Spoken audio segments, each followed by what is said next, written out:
Woi, anak kubu. Anak kubu, anak kubu. Anak kubu. Kubu gandang. Kubu.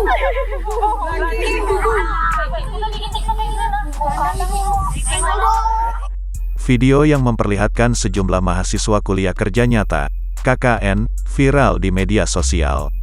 Mahasiswa yang sedang KKN di Desa Kubu Kandang, Kecamatan Pemayung, Kabupaten Batanghari, Jambi, itu mengucapkan kata-kata yang menghina nama desa.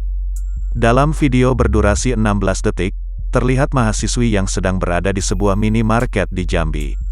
Woi woi anak kubu, anak kubu, anak kubu, anak kubu kandang hahaha, ucap satu di antara mahasiswi yang bercanda ke mahasiswi lainnya.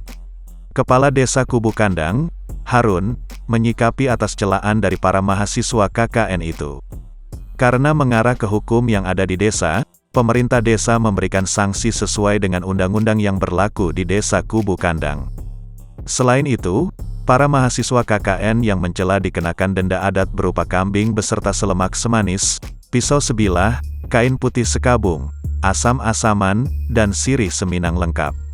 Kendati demikian, pihak Desa Kubu Kandang masih menerima mahasiswa-mahasiswi yang melakukan KKN di desanya. Namun, nantinya mereka harus sesuai dengan perjanjian yang dibuat, karena pihak desa tidak ingin hal serupa terjadi lagi.